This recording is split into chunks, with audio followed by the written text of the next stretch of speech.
Out now on the podcast Missing Persons. It's the case that has captured hearts all across America and has everyone in the true crime world talking. It's the case of Gabby Petito. Find out what we know so far and what investigators are still hoping to find that might lead to solving the mystery of what happened to Gabby Petito. Listen to Missing Persons Alert, Gabby Petito, and the Gabby Petito Update episode, available from the podcast Missing Persons, wherever you listen to podcasts. You're listening to Zodiac Speaking, brought to you by AbJack Entertainment. Be sure to check out some of the other great true crime podcasts from this network, including The Murder in My Family, Missing Persons, DNA ID, Scene of the Crime, 3 Men and a Mystery, and All Things Crime. All of these podcasts are available for you to binge on right now, wherever you listen to podcasts. Subscribe where you're listening to this podcast so you don't miss an episode.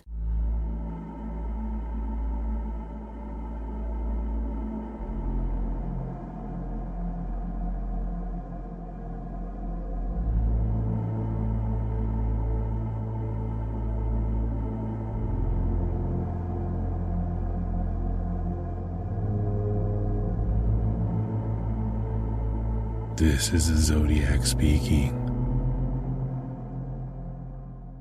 Welcome to the special Q&A episode of Zodiac Speaking. Thanks to everyone that took the time to send in questions. Rich and I got so many questions, we didn't want to miss anyone or leave anyone out, so we actually split this into 2 parts. This episode will contain the first half of the questions, and our next episode will contain the remaining ones. So thanks for participating, and enjoy this episode. Okay, Mike, here we are today, and in this episode, we're going to answer some of the questions given to us by people from your site and from Twitter and Facebook, etc., answering some of the questions they would like us to answer on the Zodiac case. So what we'll do is we'll start with one from your Zodiac Killer Net website by Masoots. I think that's how it's pronounced. He says, or she says, you guys have talked a lot about related cases, unconfirmed letters or mailings that might have been Zodiac, etc. I'd love to get a rundown from each of you of which crimes and communications you think should be canonical Zodiac. It can be hard to tell from the podcast episodes, as a lot of the information is rapid fire, necessarily as you're covering a lot.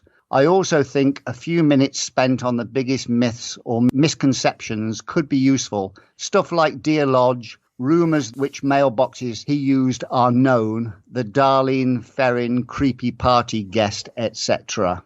That's a big multi-part question. So I'll answer the first bit in terms of unconfirmed letters or mailings that we believe may be genuine. Now, in respect to most of the Zodiac letters that we all probably agree are the Zodiac Killer, the ones I would add to this that are in any doubt whatsoever, I believe both Fairfield letters are 100% genuine, along with a 13-hole postcard, Pines card, Monticello card, 148 character cipher and letter, mailed probably around May of 1971, the Albany letter and the 1986 and 87 letters. Of the 1974 letters, I tend to believe the Exodus letter is genuine. The Badlands letter is about 50-50. But I believe the SLA letter and Red Phantom letter were 100% not Zodiac. They were mailed by the Symbionese Liberation Army. Of later communications, such as the 78 letter, the 2 letters in 1990 and the 2001 card, I tend to believe they are genuine Zodiac, but I cannot conclusively prove one way or another whether they are or not. What are your thoughts on it, Mike? Well, Rich answered directly and gave you some exact answers. I'm going to be the politician and dance around without giving an answer. I think all of the canonical, known, confirmed letters from 1969 to 1974 are all genuine Zodiac letters. If there was a 1974 letter that I would think was fake, and again, there's no documented proof that one of them is fake, but if there's one that I had to say was fake, I would say it was the SLA letter myself. Beyond that, all of the question ones, the Bleeding Knife Fairfield letters, the Albany letters, the Eureka card, anything that came after that. I used to think that, I was on the fence and they were probably not Zodiac, but I've recently reevaluated the correspondences, the actions, and now I'm open to some of them being real. The fact that some of them had some traits that fooled the FBI and they couldn't determine whether Zodiac actually wrote them or not, but they stated that there's a possibility that he did based on what they saw was interesting. So I leave open the possibility that any of those letters could be legitimate Zodiac letters. The most interesting one to me is the Albany, New York one, just because we have that Albany connection. We have Darlene Farron there. We have her husband there. We have Richard Gaikowski, a Zodiac suspect that's there. And this is 3,000 miles away from the Zodiac crime scene, yet here are these people that have a connection there, that are connected to the case. And you also have the newspaper article saying, where is Zodiac? Where's he been for the last stretch of time? Why haven't we heard from him? And then lo and behold, someone answers claiming to be Zodiac from Albany. So I just find that connection interesting, and it seems a little bit more than coincidental, but I don't really have an explanation for it. But I'm open to any of those letters possibly being connected to Zodiac. What I will say and add to that is a lot of people say this letter or that letter is an obvious fake. I don't think there's really any way you can look at most of if not all of these letters and say this is an obvious fake just by looking at it. The best you can really say is it hasn't met the threshold of authenticity. In other words, if you cannot prove a letter or communication card to be a Zodiac letter, the best thing you can do is just put it in the unproven file rather than say it's an obvious fake by just looking at it, which I don't think you can do. Yeah, I agree with you on that. And obviously there was some thinking as to why some were legit and some were not along law enforcement. I also, with the recent Riverside letter news, I'm a little bit shaken in my belief and questioning a little bit more stuff than I used to as far as handwriting. So I'm sort of turning more towards the physical evidence, DNA, fingerprints, that kind of stuff, and a little bit less on the handwriting. Because as we've known for a long time that handwriting is not an exact science. It's just one of the tools that people use to try and help solve the case, but it's not like DNA or fingerprints. It's infallible. It's not infallible, I should say. But one thing that's interesting that we really didn't talk on was perhaps, and we don't know this because they haven't shared it, but we don't know how many partial and latent fingerprints they've gotten off of all the letters as a whole. And we don't know if any of them match to each other. So there may be other things besides just the writing that they use to sort of link some of these letters. And we just don't know what that is. In terms of fingerprints, there are many areas of the FBI files where they do mention this suspect has been ruled out. Like Xenophon Anthony, they mentioned his fingerprints not matching. So you get the impression that they do believe there are genuine fingerprints available that they believe to be from the killer, although they haven't outright stated this. The only ones we know of are the bloodied fingerprints on the taxicab that are likely from the Zodiac killer. But it seems that law enforcement and the FBI seem to think they know the prints of the killer.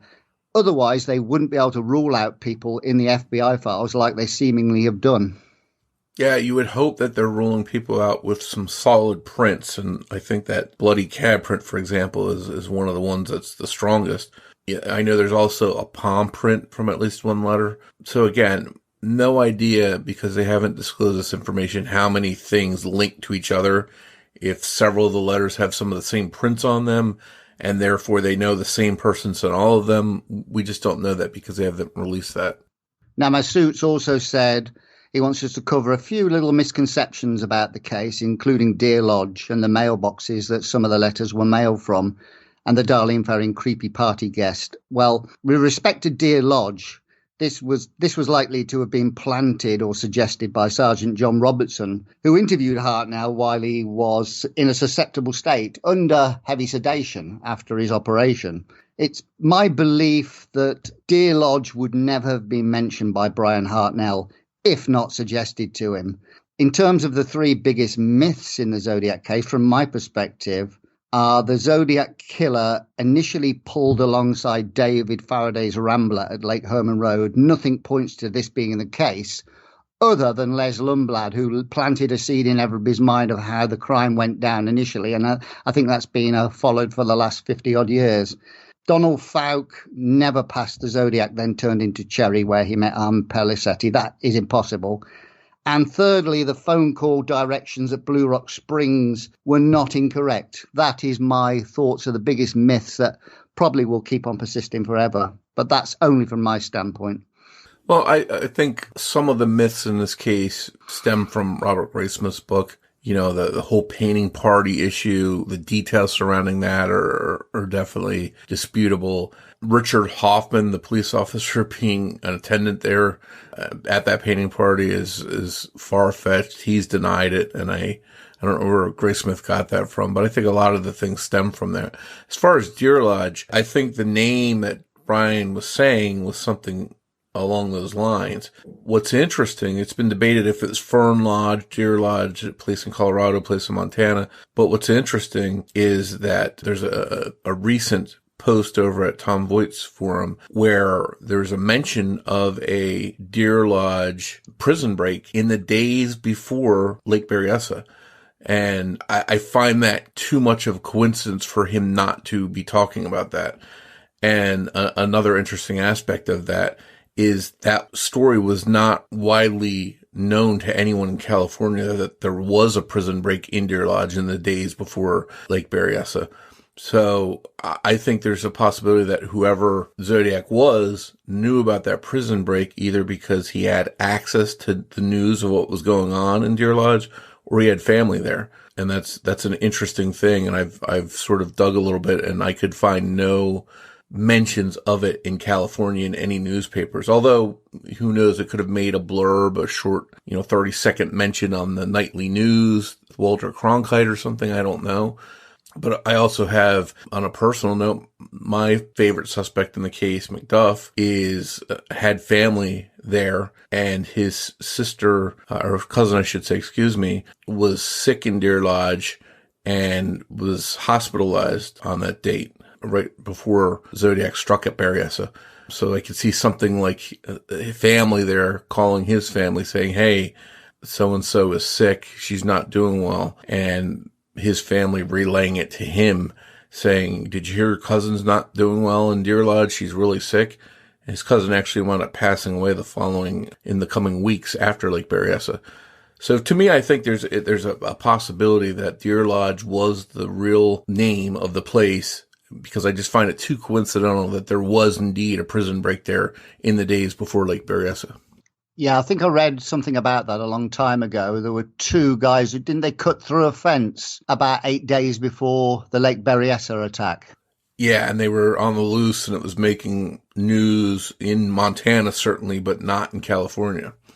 And we know Zodiac was an avid reader, so quite easily could have read that, and it stuck in his mind. Yeah. Again, I don't know how easy it would have, one in California would have access to newspapers in Montana, but it didn't seem to run in any of the major newspapers in California, so I'm not sure where we would have gotten the information from. Right. The next question is from Druza off your site again.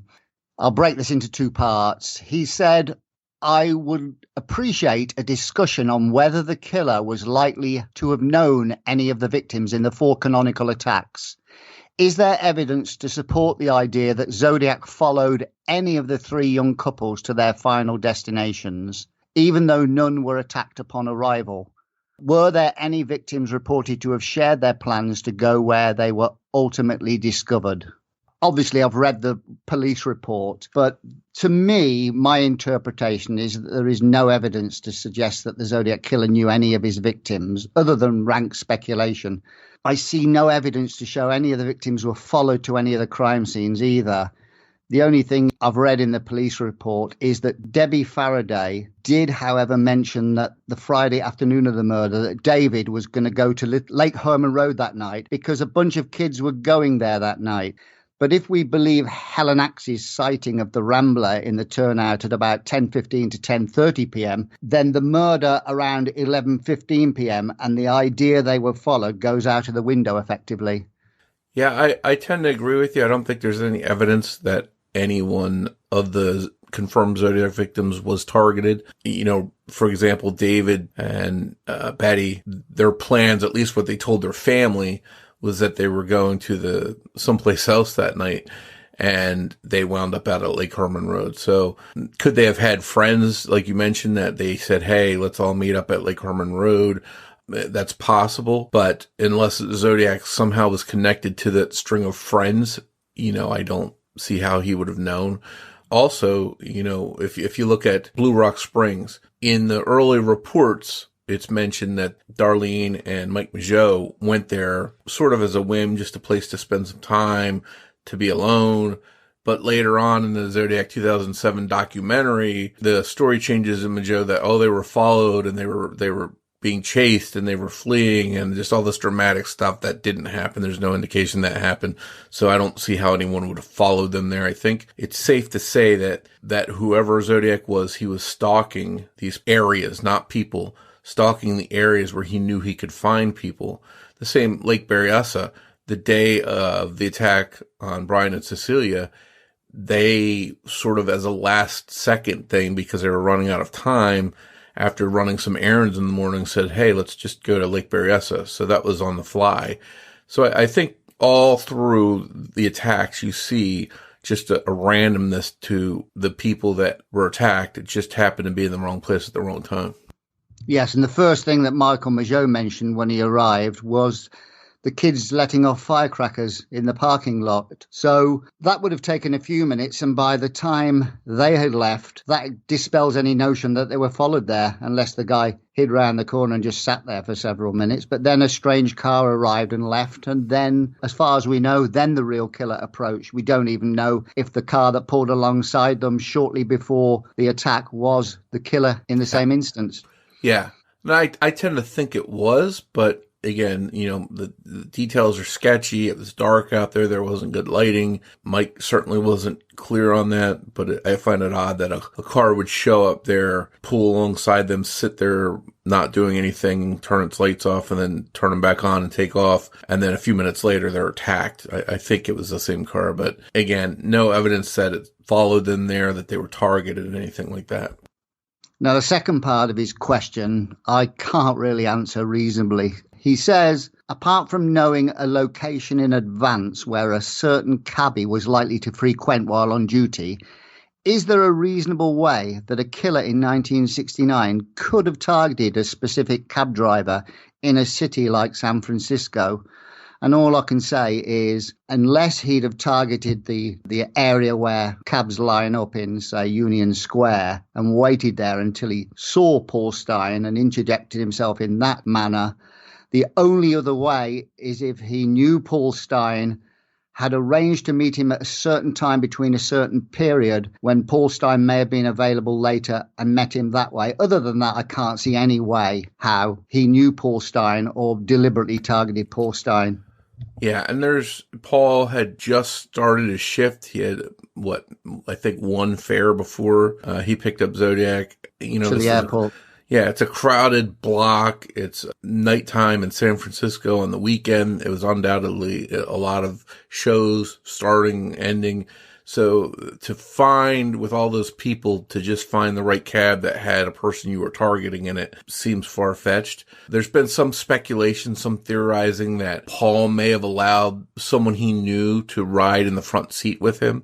I've seen no evidence to support that's the case, but, you know, it's worth considering if he did indeed know someone that he allowed to ride with him and they in turn killed him, it could indicate that there was some kind of stalking or targeting thing. But overall, I get the impression, based on everything, that it was totally random.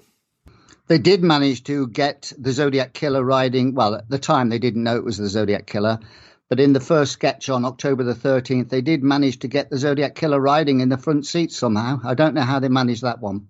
I think that may have been due to some of the stuff that they found on the front seat as far as Stein's body and that kind of stuff.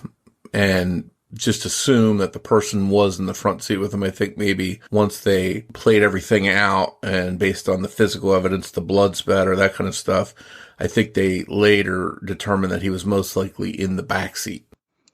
The next question is from Jason. He says, my question for the Q&A, if and when this individual is finally identified, would you consider it a failure on the part of law enforcement if it turns out he had more or less hidden in plain sight for many years after committing these crimes? By that I mean, if this individual ultimately fits most of the characteristics that online amateur sleuths have speculated and theorized about, to such an extent that he should probably have come under suspicion much earlier. That's the first part of the question. I don't know if you want to address this one first. Yeah, I'll take a shot at it. I feel that law enforcement at the time in 1969 through the 1970s, I think they were doing the best job they could with the tools they had at their disposal. You know, let's look at the whole thing overall. You've got Vallejo, Solano County, Napa County, San Francisco. You've got these multiple jurisdictions that aren't really coordinating with each other. And so you already have that at play. You know, in the movie Zodiac, they do a really good job of showing how uninformed and disconnected these departments were from each other, and they weren't sharing information. That was the first hurdle. Obviously, they didn't have, this is before DNA, it's before digital computers where they could take fingerprints and upload them into a database and compare them against each other. When someone wanted to look at a fingerprint and compare it to Zodiac's, they literally had to look at it under a magnifying glass. One by one. Can you imagine that kind of job? There weren't, you know, every street light now, it seems like in the States has a camera someplace that if something happens, they can go back and get camera footage. So I think there were a lot of things that just weren't available like they are today that hindered the police and really hurt their investigation. Now, we can look at, did they overlook suspects? Did they talk to anyone that they should have looked at closer and let them go? You know, we can always play Monday morning quarterback and look at that when the case is solved and say, what did they miss? How did this guy slip through the cracks? You know, I think personally, which is what I've done a lot of, is the geographic profiling.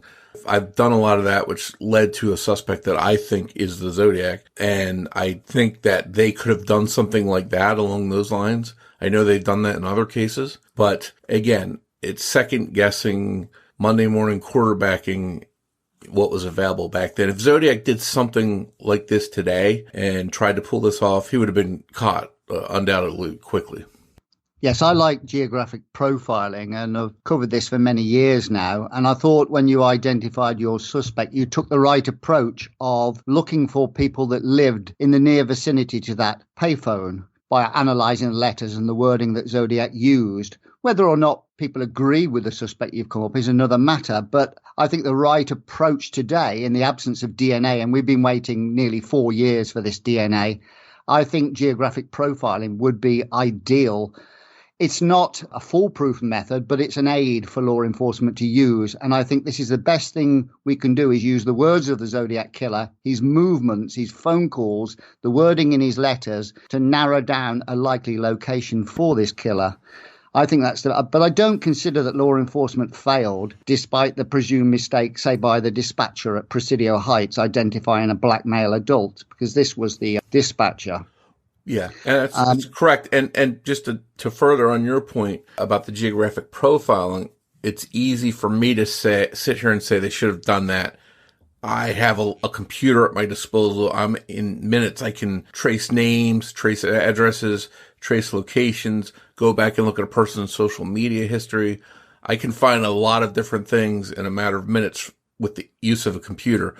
Police did not have that availability in the 1960s and 70s. So I really think that just the technology would have helped them a great deal. I mean, one thing the police will have that certainly I won't have is they must have access to land registry records, people who lived in the area, driver license records, photographs that the general public simply won't have. Yeah, that's true. But Also, there were people that were renting. There were people that may not have officially been on the document that were living or staying with them. For example, my suspect, his parents technically owned the house and appeared in the phone book and appeared on the land records. But yet here's this son who's in his 20s that is connected there, yet he's not listed as owning the property. So if they went strictly by land records, that kind of thing, that doesn't account necessarily for anyone that would have been living there in those areas at those locations. See, I think when people try and identify the killer online, it's an extremely dangerous approach in the sense that if we interpret his communications, for example, things he deliberately put in there, knowing he was placing them in there, suggesting he was an avid theatre buff or reader of comics, we assume this will lead us to the identity of the killer. Most people think the Zodiac killer was a liar who deliberately misspelled his words to misdirect. So why do they readily take everything else he presented to align to their suspect as evidence of guilt? This too could be misdirection. Oh, absolutely. I agree with that 100%. I think that's working it backwards. If you're looking for someone that liked the Mikado and Groucho Marx and read The Most Dangerous Game, and you're trying to find all of those people and then, connect that stuff to someone, you're sort of working it backwards. I think the approach should be identify someone based on them being in the area, meeting the physical requirements, meeting the physical description. And then if they happen to have an interest in Mikado, if they happen to own a cipher book, if they happen to be a gun enthusiast, then you could sort of put all that stuff in and say, okay, well, this person is geographically, physically meets the requirements, but also has all these other interests. Sort of like working the case backwards, in my opinion, trying to put a round peg in a square hole, something like that. And there's one little thing at the end of his question I'd like to address. He mentions about the Welsh ancestry as SFPD Officer Falk described his appearance. Well, I know many Welsh people, I know many Scottish people and English people, and I cannot identify anybody who's Welsh, Irish, who you can describe as Welsh looking. I think this is a total misconception that you can identify a random person walking down Jackson Street and come up with a notion he's of Welsh ancestry.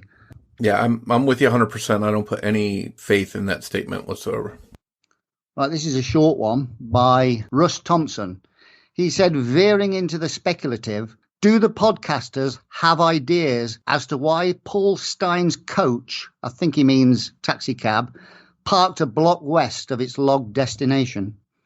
I think the simplest explanation that I can think of is that perhaps Zodiac saw someone walking their dog, someone out on their front porch, whatever it may be, and just didn't want any witnesses and said, you know what, can you go up an extra block? And that would make sense because he obviously, for whatever reason, picked the destination of Washington and Maple. And that's what was entered into the logbook. So he picked that destination, whether it's because it lined up with some line on some radian on a map or whatever it was, or he had a house that he wanted to escape or his car was there. You can argue a million different reasons why he picked that location.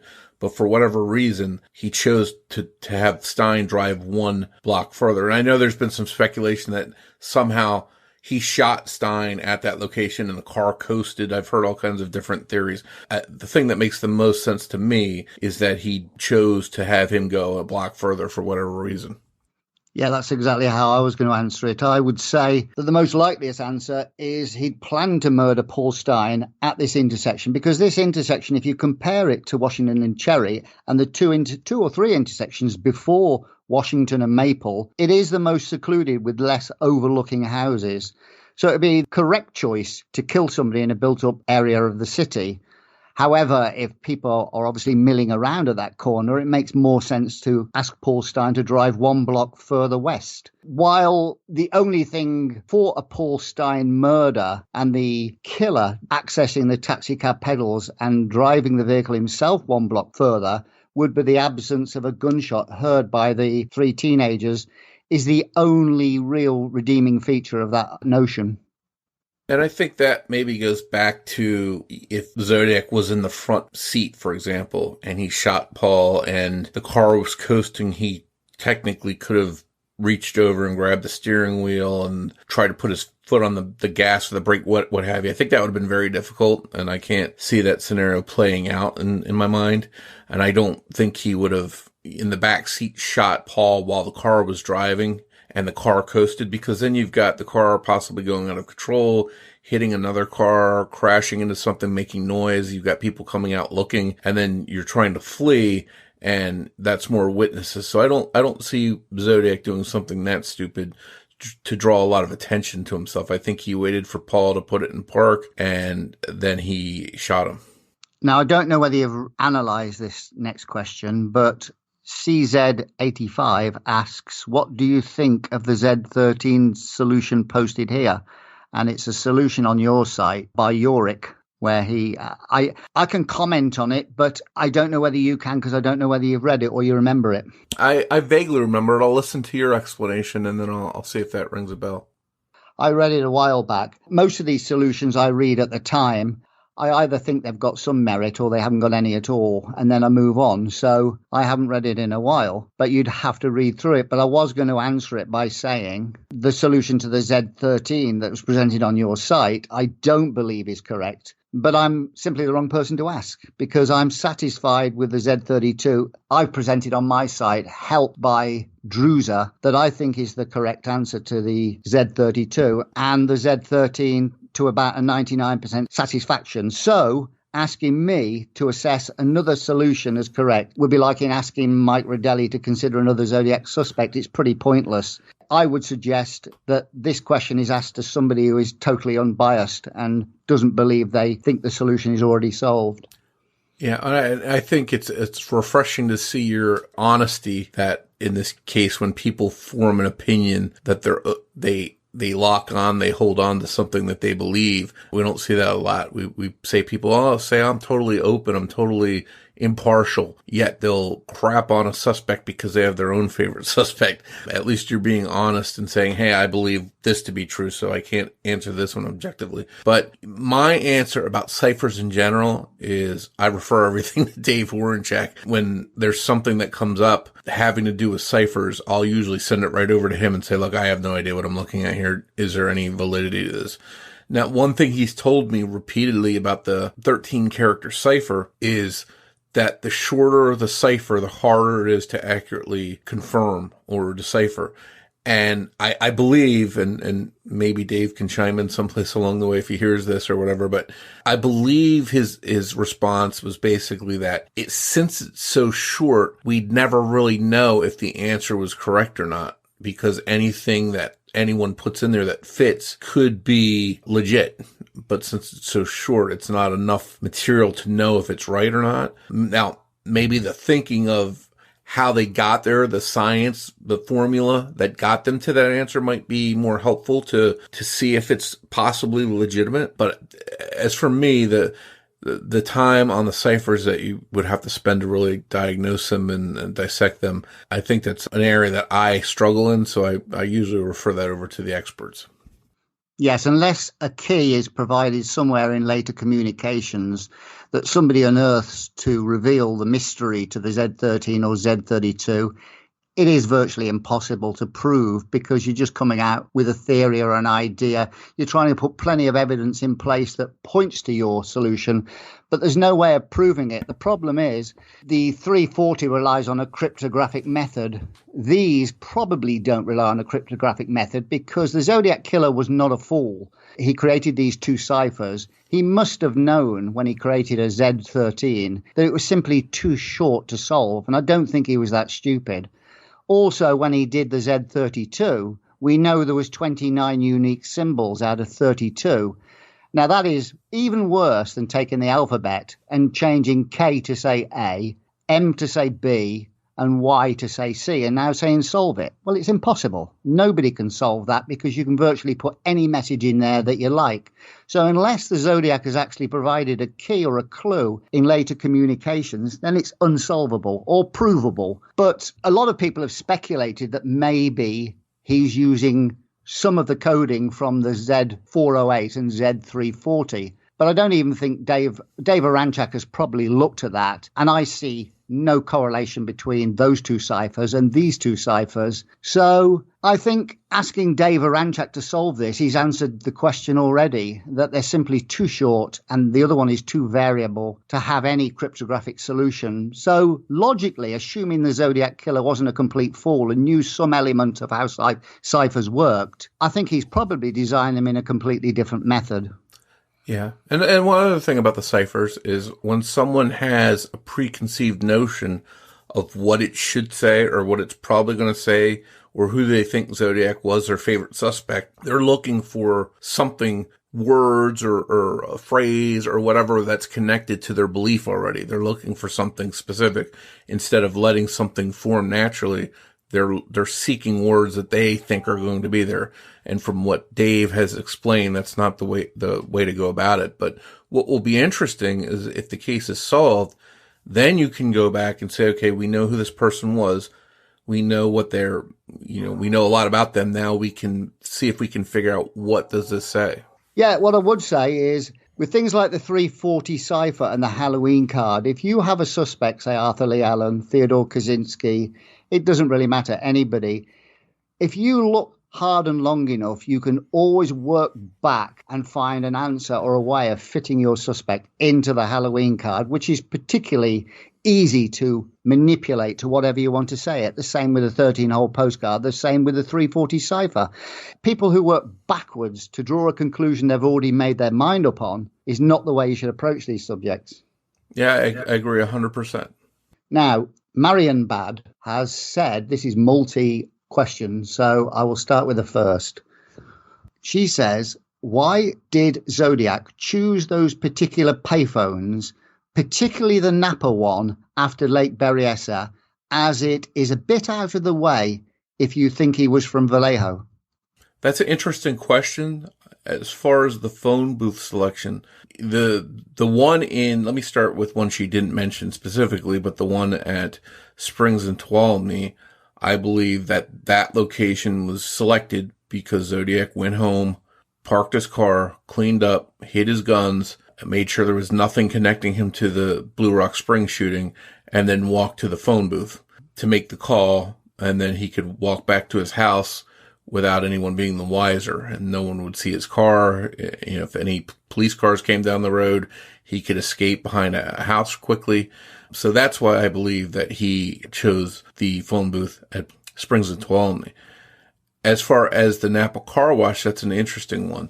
I don't know. I don't have a good explanation why he would choose that. Perhaps maybe he went there to wash off some evidence, maybe to clean out, had he put a knife in his car, his costume, whatever, if it had blood on it, that kind of thing. Maybe it got on his seat or in his trunk and he wanted to wash up a little bit and get rid of some of that stuff, and then simply saw the phone booth there and called as he was leaving. I don't know. But the interesting thing of that choice is that there were people in the background at the time. You could hear voices, the officer who took the call, Officer Slate, could hear people in the background.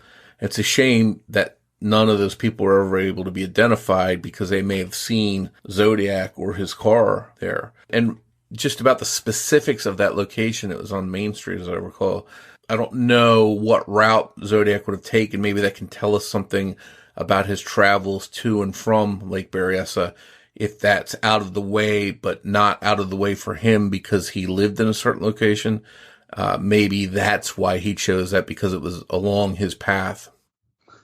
Well, actually, the Napa payphone from Lake Berryessa back to Vallejo isn't out the way. There are two main routes back. I checked on Google Maps when this question was asked, and there are two main routes the Zodiac probably took back from Lake Berryessa, one of them being State Route 121. Now, this payphone at the car wash is less than 1,000 meters off route to make this phone call, then get back on the main route and head back to Vallejo. So it's actually not out the way at all, which is probably why he used it. Well, and then, of course, there will be some people that will argue, well, how do we know he didn't live in Napa? Or how do we know he didn't live in a different area? Why do we think he was going back to Vallejo? But I definitely understand what you're thinking, and that's a very plausible explanation. But he may have chosen it for a particular reason. He knew of it, which may go in the way to show familiarity to the Napa area. Well, the second part of this question, you've answered part of it already. It says, according to Zodiac, there was a black guy witness of the Blue Rock Springs phone call. Was he ever identified, and did he provide a description of Zodiac and his car? Further, if you think Zodiac went home and lived near the phone box in Vallejo, why did he drive there? Well, again, here's my thinking, that after the Blue Rock Springs attack, Zodiac wanted to clean up. He wanted to stash his guns, get rid of his car, anything that would tie him to the crime. He wanted to get rid of it and put it away. And then if he walked to that phone booth and made that call, it's close enough to his house. You know, my suspect, for example, lived 500 feet from that phone booth. He could walk there, he could make the call, and he could escape back to the comfort of his own home in seconds. And even watch from his front yard. How thrilling would that be for him to watch from his front yard or from his window while the cops are there at the scene? And he probably got a thrill out of that. So I think that's a distinct possibility of why he would do that as far as the location. So what's interesting about my theory that Zodiac lived close to that phone booth is that it takes approximately, depending on the speed, but from the Blue Rock Springs crime scene to that phone booth is about 10 minutes roughly. I think it was 3.7 miles, 4 miles, something like that. Depending on the speed and not wanting to draw attention to himself racing through town, if he drove at a normal speed, I think it would be approximately 10 minutes. But yet he called from that phone booth 30 to 40 minutes later after the attack, which explains why. Why is he still in Vallejo? If he lived outside of Vallejo, he could have escaped in 30 to 40 minutes, he could have been halfway to San Francisco or wherever. So to me, it screams that he is in that area. He lives in that area. The missing 20 minutes there to me is the time when he's stashing his car, cleaning up, hiding his guns, anything that can connect him, he's covering up. So that perfectly explains that to me. And there was a black male that saw my car and said it was brown. That's him trying to sell the police on an idea at that point. That's him saying, okay, I was driving my car and this black guy saw me and knew my car was brown. I believe 100% that he's trying to throw the police a fake clue to say, I don't live anywhere near that phone booth. It's the exact opposite, that there was no one there besides him and that he wasn't driving a car. So I believe that was 100% a smokescreen just to get the police looking in the wrong direction. We've both discussed this many times, even as early as 2013, when I wrote an article on it and you contributed in the comment section, and we've also discussed it on your forum. I think we can both probably agree that we can't say for certain that the Zodiac killer lived near that payphone, but I tend to think there's a good 80% chance, and that's all you can say nowadays. In terms of the Negro male adult described in Zodiac's August the 4th letter, it hasn't been officially confirmed and it isn't mentioned in the police reports. We only have Zodiac's word for it that a Negro male described his vehicle as brown, which is very convenient considering Michael Mageau's possible identification of a brown vehicle. The fact that Zodiac would effectively confirm his vehicle was brown should make you consider his vehicle was anything but brown. So I believe he drove to a residence somewhere in the vicinity of the payphone and walked to the payphone in absence of any incriminating evidence, just like you've said. Hence, the misdirection of writing the payphone rang and drew attention to me and my car. Why add my car to the back end of that statement when it's totally unnecessary? Yeah, and there's nothing to gain from Zodiac admitting that his car was brown and saying that a black male was there to witness him. Why would he put that forward when it could help identify him if there really was a witness that police were going to look for and a brown car that they're looking for? So to me, it's just okay, they think my car's brown already. It's been reported in the paper.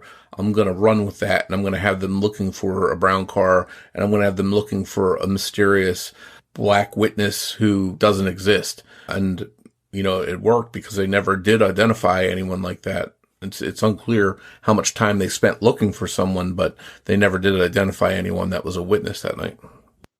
This is certainly one of the things we probably both agree on, isn't it? So, yeah. Anyway, the next question, short one, we've answered this really, so I'll just answer it quickly again. Regardless of whether verified or not, do you have any personal preferences as to which correspondences are actually from Zodiac? Well, I've answered this and I've said, I believe the Zodiac wrote the 2001 card. However, the last correspondence, I believe, undeniably is Zodiac, is the 1987 letters to the Vallejo Times-Herald. That's the span. The first, July the 31st, first letters to 1987 are the ones I'm confident of. But yeah. I don't know. I think you probably disagree. You probably go to 1974. Well, I like to stick with 74. I'm open to those, but I'll sort of talk about something we haven't talked about, and that's the Riverside writings.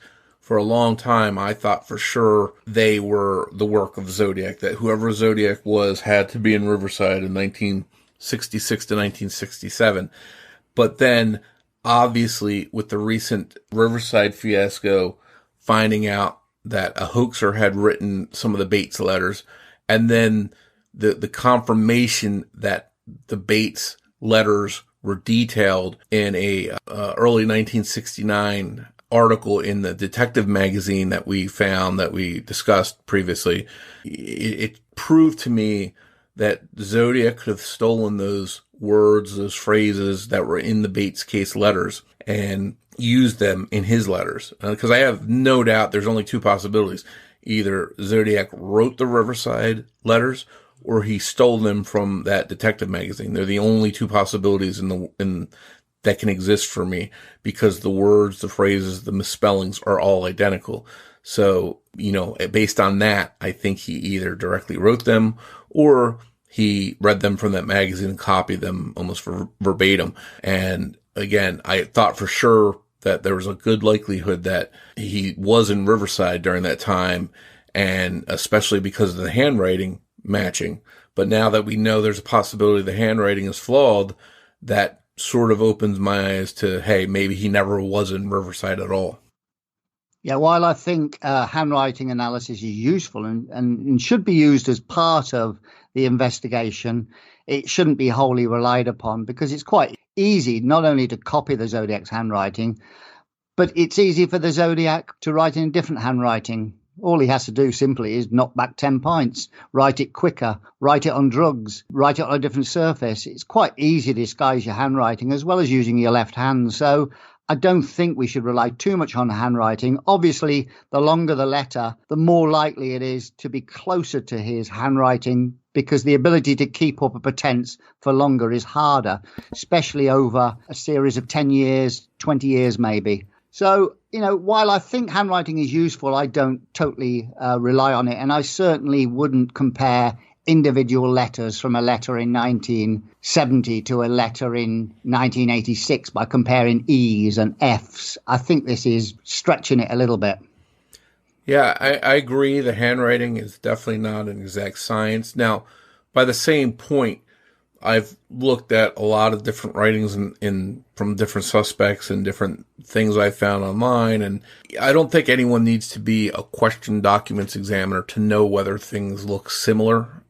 Sometimes you see a letter and you just say there's absolutely no way this doesn't look anything like Zodiac's, but then there's other ones that you have to look closer at. As flawed as like Henry Horn's Zodiac hoax theory is, he points out that Hal Snook's writing looks similar to Zodiac's. I agree with that. It actually does look similar. Ted Kaczynski's writing looks similar in my opinion. But I've looked at a lot of writing that looks nothing like Zodiac's, and just when I see it, I just know in my own mind that's not Zodiac's, because it's that different. And I'm not a trained expert, but you can just clearly see. Seeing is believing in this case. So if someone has handwriting that looks closer, that's interesting, it's worth looking at closer. But I also think you can rule out some people just by if they have wildly different handwriting, then you can sort of rule them out based on that too. There are probably thousands of people who have writing similar to the Zodiac Killer.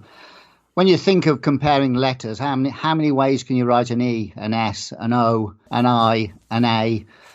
There's only certain letters of the alphabet that have really distinguishing different features that people may write, such as a T. They might use a simple crucifix-style T or a curved T. But most letters in the alphabet are pretty generic. Yeah, and I mean, there were some specific ones that Zodiac wrote that I think were his own style. You know, the candy cane F, the cursive-looking D that laid on its side almost. There's certain letters that were very distinct for him that I think most people wouldn't write like that. His W's were very exaggerated. So I think you could clearly look at some things in Zodiac's writing and look and see that were interesting. One thing, not the writing itself, but his habits in his writing is very telling. The spacing between words, you know, like if you use the word wildly, for example, he splits the first part of the word up, wild, and the L-Y at the end. He does that over and over again. It's almost like it's one word, but the part at the end he splits up, and he does that throughout his letters. And I think that's a trait that's in his real everyday writing that he probably wasn't even aware of doing. It was just natural. I think if you found someone who had done that a lot in their writing, that would be very interesting. What would have been far more helpful was if the Zodiac Killer had used joined up writing. That would have probably told us a lot more, because people marry letters together in different ways, which often the Zodiac didn't do. He just wrote them individually. Yeah. Anyway, the next part is, do you know which finger and palm prints match to one another, phone, cab, letters, etc.? And what is your view of the theory that one person wrote the letters and one did the crimes, and the Team Zodiac theory? Do you have any thoughts about who the duo/team would be? I would say, I think we touched on the prints. We did. Enough. So I think we're clear on that. There's no clear-cut explanation from law enforcement. But to the second part of the question about one person writing the letters, that kind of thing, I'm not high on that idea. I think Zodiac was a lone nut that did all this on his own and kept it to himself. I think it would be very hard for two people to keep this kind of secret over a great length of time. You know, if there was ever anyone that I thought would be part of a Zodiac team, one of my favorite people was Fred Manali, who was a suspect in the Santa Rosa hitchhiker murders and worked at the college out there. His letters, a lot of the language, a lot of the writing, a lot of the words are indicative of what Zodiac used. Just the choices that he used. He used the word satirical. He used the word shall a lot. There's a lot of examples. I haven't looked at his writing in quite a while, but, you know, at the very least, he seemed to be from the same ilk of writer that Zodiac was. He, you know, was inspired to use the same word choices. And then, of course, the day after Manali was killed in a car accident, you've got that weird Zodiac, your partner's in deep real estate ad that ran. So coincidence, possibly, but it is interesting that he was a suspect in the Santa Rosa hitchhiker murders, and he admitted so in a letter that he wrote to someone that he was a suspect. But whether he was Zodiac, I doubt it. He looked nothing like Zodiac. But if there was someone that was writing the letters and someone else killing, I could see Fred Manali, just based on his choice of words and writing, being the writer in that scenario. Just to add a bit of clarification to what we've already said, we know of no fingerprints that match from one crime scene to another, one payphone to another, or from one communication to another, or between any of the above. Although I cannot personally disprove one person wrote the letters and one committed the crimes, there's no evidence to believe such a thing. I am satisfied the same individual wrote all the communications, who was also responsible for the 4 canonical attacks.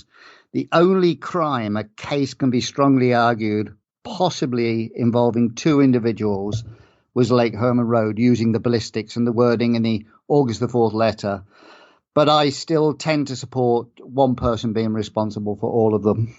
Yeah, I think we're in agreement there. It's more likely Yes. than not that one person was responsible.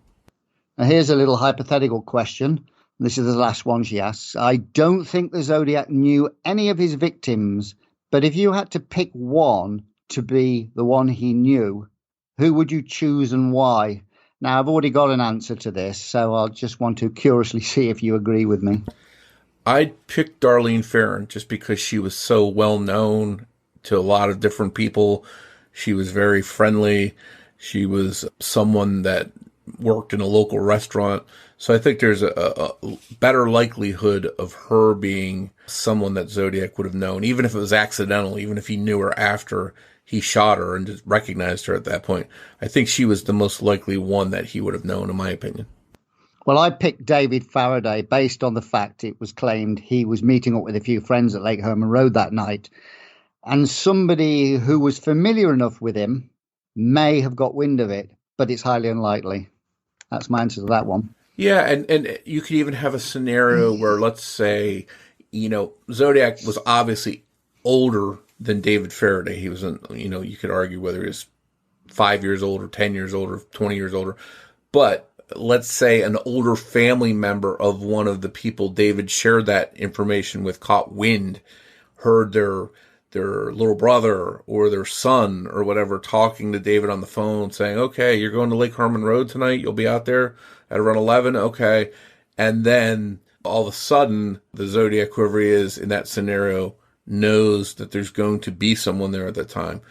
But I think maybe one thing that goes against that is if you believe the whole crow incident that happened earlier that night at Lake Herman Road, that sets up the likelihood that there was someone targeting that area, looking in that area already earlier that night. You can even see this strange Impala parked out there that was witnessed out there. It seems like a weird place to park a car at nighttime out there. So you can argue, where was the person that owned that car? So you've got a little bit of weird stuff going on at that location that night. And it could point to someone just randomly targeting that area, looking for whoever came along. Now, the dude asks, maybe talk about where we go from here. If it's possible to get more information released, where should efforts be placed in your opinion? I was told SFPD had the DNA profile. Is that true? So basically what he's asking is, where do you think our best efforts should be focused in maybe identifying who the Zodiac killer was? And is it true that SFPD had a DNA profile? Well, I just want to touch on one thing quickly about getting more stuff released. I think you mentioned from the FBI, whatever. I recently tried to approach them to get my hands on some things that I had wanted to get over the years that they had not released, that I thought maybe the passage of years they'd find them all of a sudden and release them. And the response I got was, any question documents on the Zodiac case have already been released. So almost like, this is all we have. We don't have anything else. Don't ask anymore. So as far as getting documents, things like that released, I think what can be found has already been released according to them.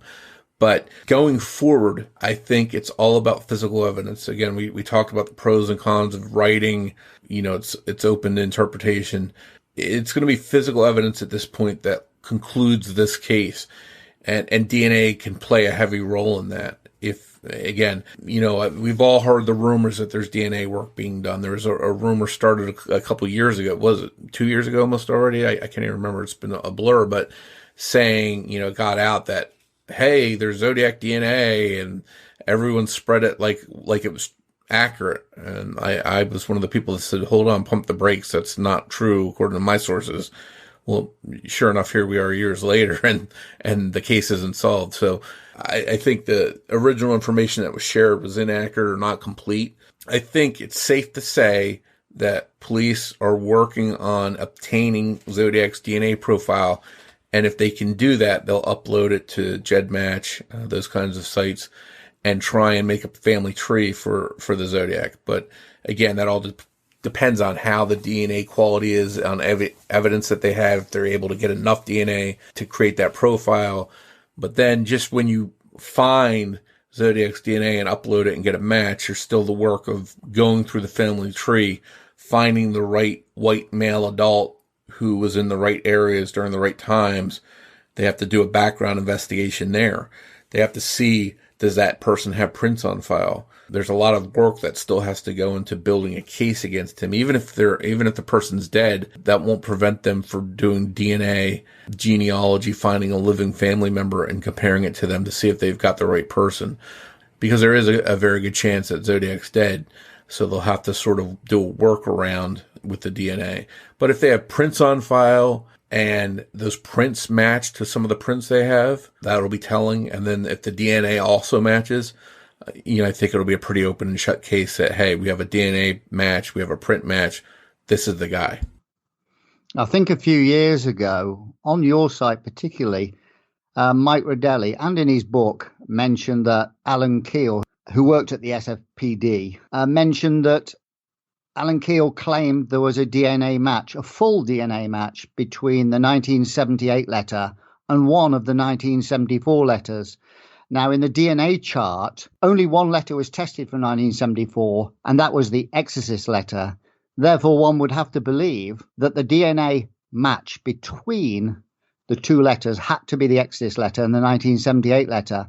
If that was the case, and Alan Keel was correct, then anybody who believes the Exorcist letter already believes we have DNA profile.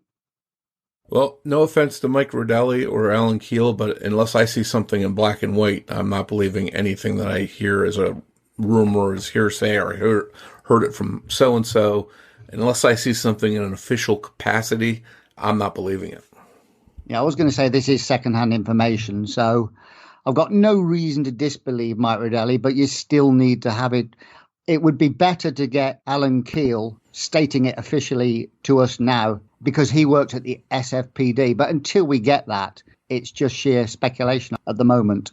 Even if it's accurate, even if he's correct, and the 1978 letter matches the 1974 letter, that still doesn't tell us if that author is Zodiac. It could be a hoaxer and not the actual Zodiac. So just even finding someone that wrote the 78 and the 74 letter might not be enough proof.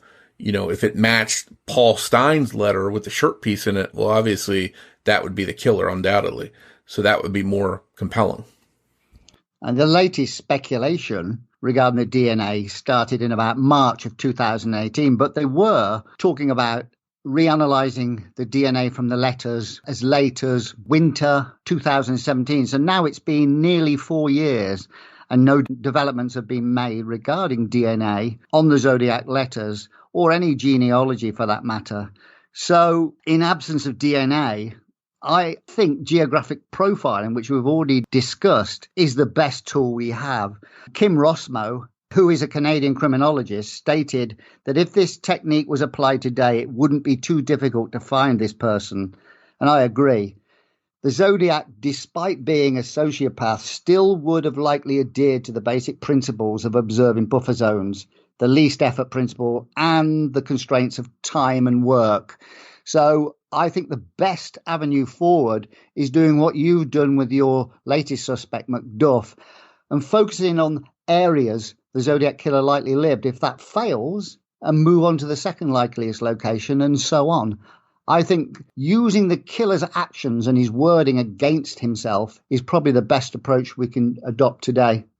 Yeah, I agree. I think use physical evidence, physical proof, but also do the geographic profiling, sort of dissect who was there. And, I think you can, Kim Rossmo, if I remember correctly, said this in his interview for the Zodiac documentary, that if you eliminate females that lived in Vallejo, if you eliminated men that were too young or too old that lived in Vallejo, if you eliminated non-white people, you can whittle down that list pretty quickly.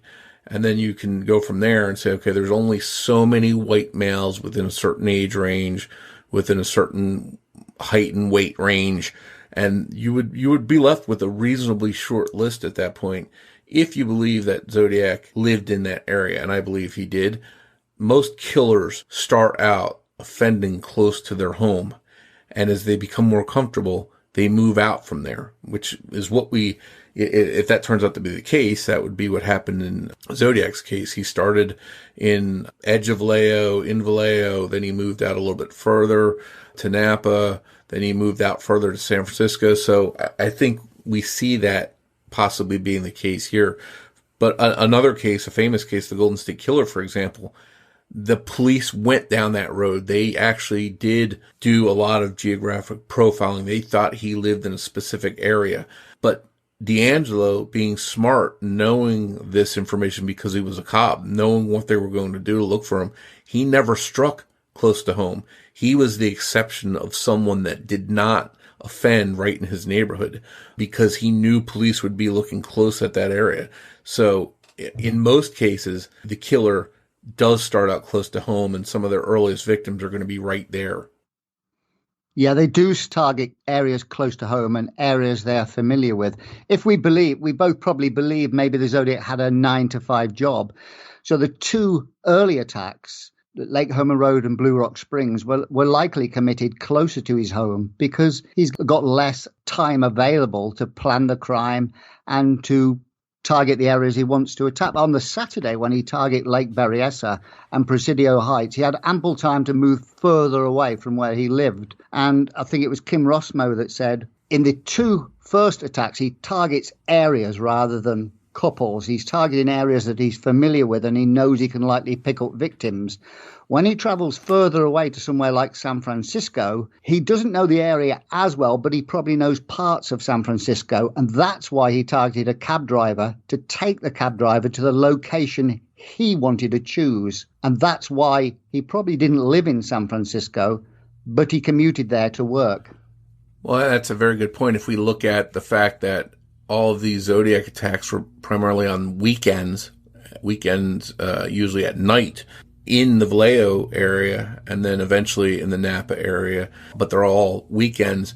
Since Zodiac was mailing letters from San Francisco on weekdays, to me that screams that Zodiac lived in Vallejo and was there on the weekends, there at night, and on weekdays he was in San Francisco at his 9-to-5 job and just would simply drop a letter in the mailbox as he was going to work. And also, like you've said before, why on earth does he make a phone call 40 minutes after the attack at Blue Rock Springs, 3 miles from the crime scene? He could have made it in Oakland, anywhere, on his way home, which would have been far safer. Yeah, in 30 to 40 minutes, he could have made it a number of different towns, but yet he's still in Vallejo for some reason. So to me, that says that that's where he is based out of. Now, Druza asks, we've answered this partly, but I'll just go over it again. Is there a way to determine whether the Riverside confession letter author, A, typed on regular paper and then used a photocopier, possibly from Riverside College? Would there be more photocopiers in town? Or B, put a bunch of sheets of carbon paper in his typewriter and produced all copies simultaneously? Does the trimming of the paper suggest that it was done with teletype machine? I don't know anything about these machines or where they would be available, but I have read that this is a possibility. Well, what I will say quickly is I think the paper was ripped at both ends. It was 8 inches wide. The length was obviously ripped, so if it was a standard teletype roll, that's why it was ripped. It was standard paper of poor quality, so my guess is it was typed on teletype roll, and also I don't think both confession letters were done simultaneously because the letter to the Press Enterprise and the letter to the police were written differently. They had different spellings, such as slaughter. Slaughter on one was spelt properly and the other one didn't have a U in it. One, he says, I finished the job out cutting her throat. One said, I finished the job by cutting her throat. So and there was other examples such as minutes spelt correctly and minutes without an E. So it appears he actually typed two separate confession letters, marginally different to each of the Press Enterprise and the police. So I don't think he just typed it once and took the fourth and fifth impressions and then sent them off, because both letters were different. That's a very good observation too on your part, those little differences. I think the clue in the paper itself is interesting because I don't think the general public would just have access to that kind of paper. So maybe that tells us that Zodiac worked in a place where they had that kind of paper, something along those lines. That might be a clue. And also it is interesting that Zodiac took the precaution and knew that his typewriter might be able to be identified, which is why they did use third or fourth generations, whatever it was, copies to send to the authorities to make it harder to identify their typewriter. I don't know anything about typing. If I sat down and typed a letter and mailed it, I didn't think before this case that anyone would be able to trace where that came from, but that's obviously something that was learned by myself in this case. So it seems that Zodiac had some knowledge of that. Where he got that knowledge from? Did he read that in a detective magazine? Did he take a typing course and he just knew that because it was information that people that were skilled at typing would know? I don't know. In the second part, he said, considering the lack of postage, is it believed that both versions of the letter were delivered to the newspaper and police station by hand? Now, I can answer that fairly quickly, in the sense that it was believed that these letters may have been left in rural mailboxes. I think Tom Voigt also considered that he may have used a remailing service. But quite frankly, their mode of delivery is unknown, whether he delivered them by hand or whether he left them in rural mailboxes. I don't know if you can expand on that. I can't really say too much from 5,000 miles away on that one. I don't know what the system was like that back then. I know there were some rural parts of Riverside County that weren't as populated, that perhaps Zodiac could have just driven down one of these areas and dropped it in the mailbox, but I don't know enough about the mail at that time to know about that. Right, continuing on the questions from Druza, he said, was Sherry Joe attacked while the library was open, or is there missing time to account for? If the attack occurred while the library was open, would those inside have heard her scream? Would neighbours likely have heard her? Well, what's interesting is the location where Sherry was killed, where her attack actually happened at, was sort of away from the library, in between two small abandoned cottages that they used for storage, I believe. So it was a good distance from the library itself and in between these little abandoned homes. So that might have muffled the sound. Now, I think some people did report a scream that night in the neighborhood, but with the acoustics, we don't know exactly how it would have carried, which direction the scream would have been heard in. But I think it's safe to say that people inside the library, that distance from where Sherry was killed outside the library in between two homes, it probably would have been difficult for them to hear that. Yes, there was two eyewitnesses that heard screams at around 10:30. There was one eyewitness, we believe, from the Shelley Lynn apartments, which is quite a distance away near Magnolia Avenue. So if they heard the screams, is it plausible that anybody in the library heard the screams? Maybe somebody close to the door. But within the confines of the library with talking going on, I'm not so sure that anybody would have heard a scream if the attack had happened while the library was open. But I don't believe the attack did happen in library hours. So I think really it's a moot point unless you believe that to be the case. Yeah, it's a very good point, that if that scream that other people heard was Sherry, then it was well after the library was closed, so they wouldn't have heard it regardless. And he said, what was demonstrably false or misleading in the confession letter author's narrative? Well, I don't know that there's any way to know that. There's been a little bit of conjecture about the damage that was done to her and whether he kicked her in the head, whether that lines up accurately. The knife being broke seems to be one that's a possibility. There was no blade found in Sherry.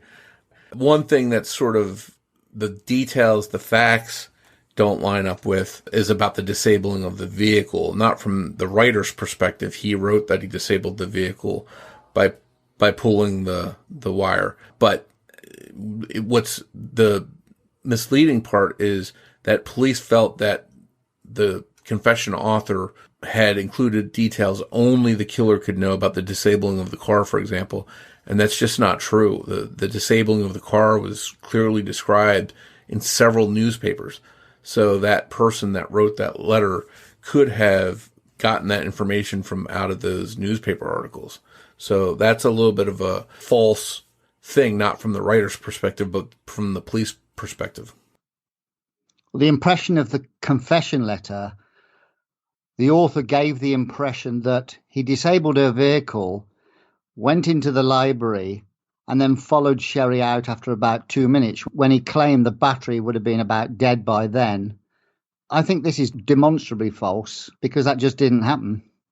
Yeah, I agree with that. And I think a possible scenario is that the killer was the guy seen hovering in the shadows that night, smoking cigarettes, and he either knew Sherry was coming or just randomly saw an opportunity.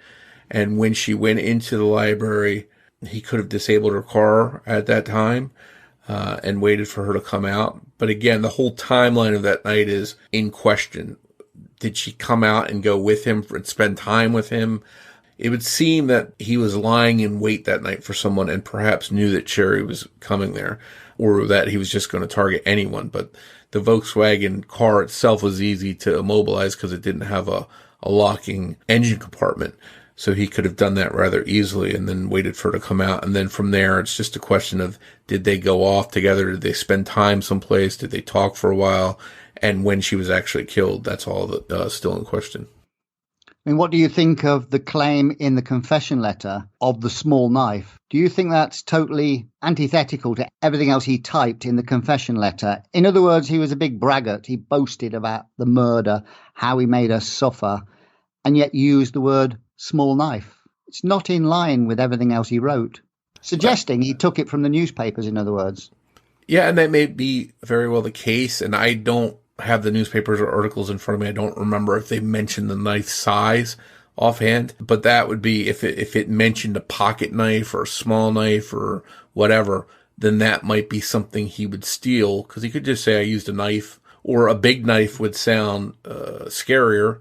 But then again, it wouldn't line up with the details. So, that's important to know what was out there as far as the knife size. And it makes sense that, you would think that's attacking someone out there in the open like that isn't going to be carrying around a butcher knife with them, because it's pretty big. You can't hide it any place. It's not like you can stick it. I mean, unless you're like Zodiac and you have a sheath on your belt or something, but still it's going to be kind of weird seeing someone walking around with a giant butcher knife on a sheath at their side. So I think a pocket knife is the most logical knife that someone would use in that scenario. It wouldn't stand out. They could hide it real quick in their pocket and no one would be the wiser. So maybe the person, if they didn't kill Sherry, but wrote that confession letter, maybe they just went with small knife, thinking the same thing, that it was more likely that a small knife was the weapon. Yes, the newspapers did mention small knife or pocket knife. But like you said earlier, there was no fragment of a knife blade found at the crime scene, although this could have been the hinge mechanism breaking on the knife, which is why we thought it wise that they checked on that blood trail to Terracina Drive, because this could have been the killers. Yeah, absolutely. Right, last question then, Mike. Do you guys believe that the killer took the risk of returning to the scene of the crime later that night with an accomplice to recover a broken watch and just failed to see it, or they were looking for a broken knife and found it, or was the allegedly witnessed event likely false? Well, I know that's something the police sort of have really spent a lot of time on, because they believe that their favorite suspect had help going back to the scene and collecting evidence, looking for something, and that would justify in their mind why there might be a DNA that didn't match your suspect, because there was more than one person involved. But I think it would be highly unlikely that someone would go back there, unless it specifically was to look for their broken wristwatch. I could see a scenario where someone realizes if they find that watch, they're going to identify me. So I've got to risk going back there to look for it. That's one thing I think they definitely would go back for, and they maybe looked and just didn't find it. So I could see a scenario where they could go back there. But then again, we're talking about involving someone else, and then you're risking a secret like that not staying secret for long, over 55 years, someone maybe spilling the beans on that. So I sort of believe if someone went back to that scene to look for something, they likely would have done it alone. What I would say is if Bob Barnett or a friend returned to that crime scene, aided by flashlights to search for the wristwatch, they clearly failed to notice the watch just 10 feet from Sherry Jo Bates' body.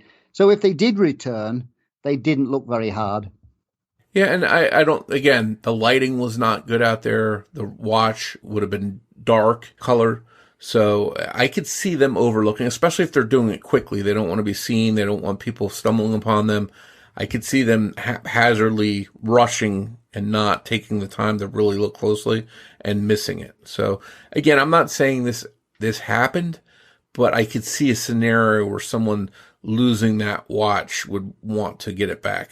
Well, there are a lot more questions to answer in this podcast episode, Mike. So what we'll do is we'll split this into 2 podcasts so we can give due consideration. So what we'll do is we'll cover the second half of this question answer podcast in the next episode. Yeah, thanks to everyone for these great questions. It was a lot of time that you put in sending us those questions. We appreciate it, and we'll hopefully get to the rest of the answers in the next episode. Thanks for joining us for this episode of Zodiac Speaking. Please make sure you're subscribed to the show wherever you're listening now, so you don't miss a single episode. New episodes of Zodiac Speaking will air every other Saturday. If you want to follow or interact with us on social media, we'd love to hear from you. You can find Zodiac Speaking on Twitter with the handle @PodcastZodiac, or you can search Facebook for Zodiac Speaking Podcast. And don't forget, you can get plenty of Zodiac details 24/7 by visiting my site at zodiacciphers.com or by going to Mike's site at zodiackiller.net. If you'd like to help more people find Zodiac Speaking, please take a moment to rate the show and leave a review of it on your favorite podcast player or app. As we wrap up this episode, Rich and I would like to play a preview of a true crime podcast we think you'll like. It's called Crime and Crime Again. Be sure to give it a listen. On behalf of Rich, this is Mike Morford, and I'd like to say thanks again for listening, and we'll see you on the next episode of Zodiac Speaking. Hi, I'm Chelsea, the host of Crime and Crime Again. On my podcast, I cover lesser-known true crime cases. I tell the stories that you may not have heard before. Join me in bringing light to the stories of the missing and murdered, and being a voice when their own has been silenced. You can find Crime and Crime Again anywhere you listen to your favorite podcasts.